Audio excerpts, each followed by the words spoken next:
Tumepokea sote kwa mshtuko mkubwa taarifa za kifo cha mzee wetu ambaye alikuwa ni mbunge wa jimbo la Isimani na mimi ni mbunge wa jimbo la Mufindi Kusini katika mkoa wa Iringa.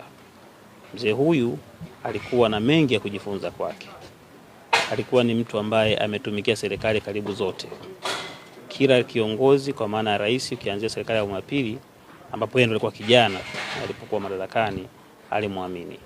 Alifanya naye kazi mpaka mauti yanamfika. Alikuwa ndiye waziri kama waziri kiranja anayemsaidia waziri mkuu kuratibu wa bunge na kuratibu serikali bungeni na kadhalika.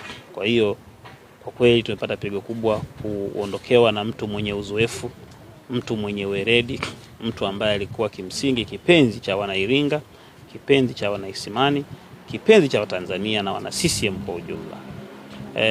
Kifo chake kimetusikitisha na kutusononesha.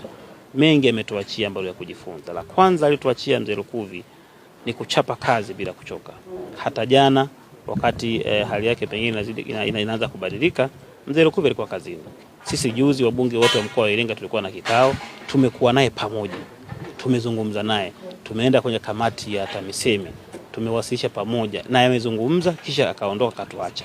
Unaweza kuona jinsi alivyokuwa ni mtu ambaye pengine alikuwa ana dalili ya kuumwa lakini bado hakuchoka, aliendelea kutumikia taifa lake mpaka mauti ilipomfika. Kwa funzo la kwanza ambalo tulipata kama vijana ni kuipenda nchi yako, kuitumikia kwa moyo wako wote.